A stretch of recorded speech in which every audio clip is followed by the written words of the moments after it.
Say, I'm having a crisis of conscience here. Oh, no.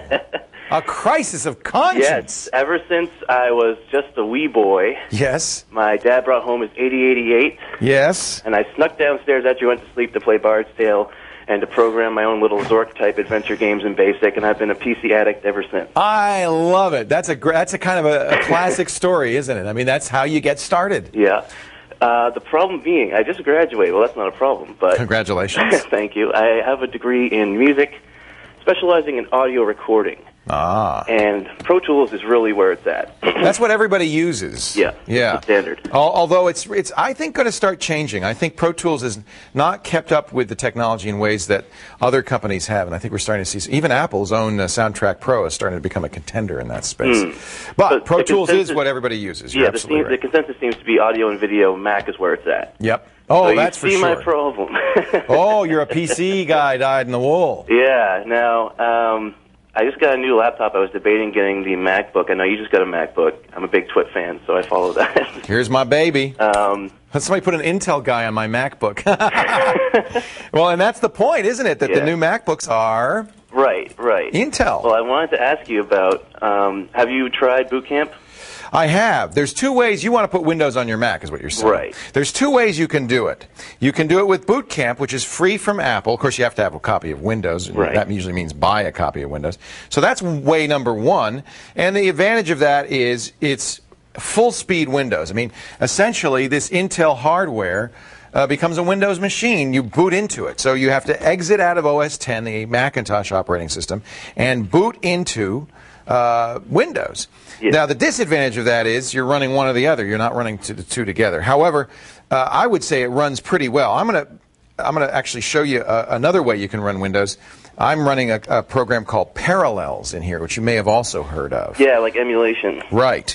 Now, because we're an Intel machine, it's not emulation in the sense that we have to emulate the processor. It merely means we have to give kind of the Windows hooks in hardware hooks, and then I install Windows in the same way. So, for instance, I'm starting up Parallels right now, and I'm just going to click this box right here, and you're actually going to see we're going to actually, it's waking up from hibernation. We're actually going to boot into Windows. Whoops, I pressed a button here. Oh no, that's Windows. That confused me, and that's one of the weird things about this is it's Windows, you know, and it's running on a Mac desktop. So it's going to actually, it's still waking up. I hibernated it. So there are the two choices. Boot Camp, which is full Windows, running native on an Intel processor, but the disadvantage is you have to reboot, versus having Windows run within a Mac. So as soon as this is done, which is almost there, I have a lot of memory.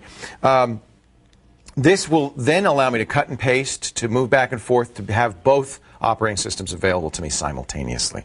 The drawback to this is it takes a lot of RAM. I have 2 gigabytes of RAM, which is, I think, the absolute minimum in this MacBook.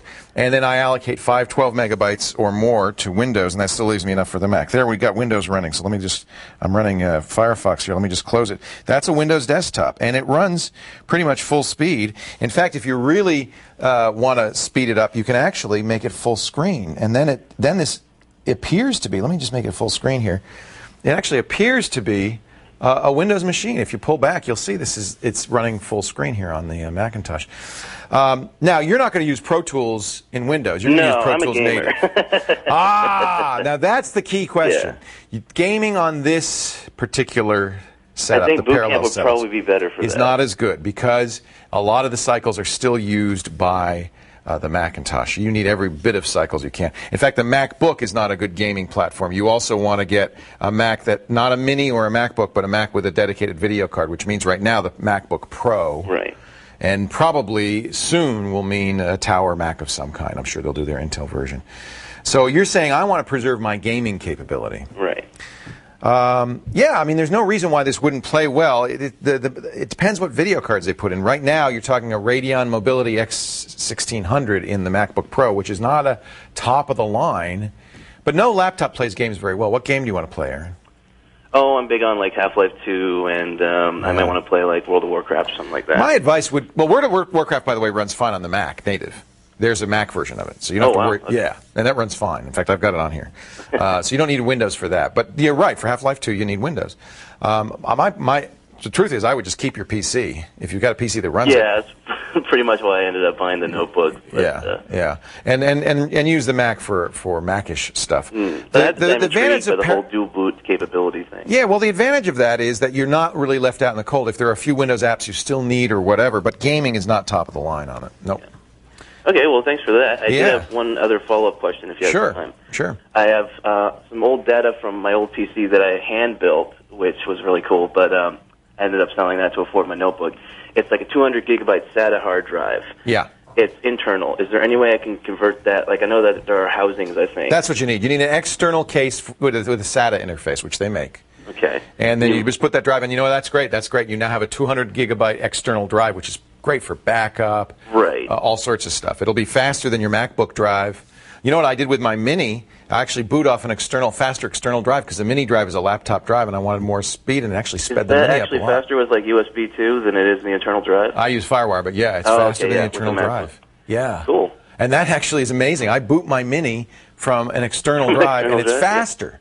That's awesome. Yeah, that Mini is not a bad deal, I'll be honest with you. I mean, it's basically the same as the MacBook, including the MacBook Video, the Intel GMA 950 internal video. So I would say, you know, the Windows on the Mac is not, you know, it's not state-of-the-art Windows. Right. It's pretty good. That dual core is excellent. It's the video card where you're sacrificing a little bit.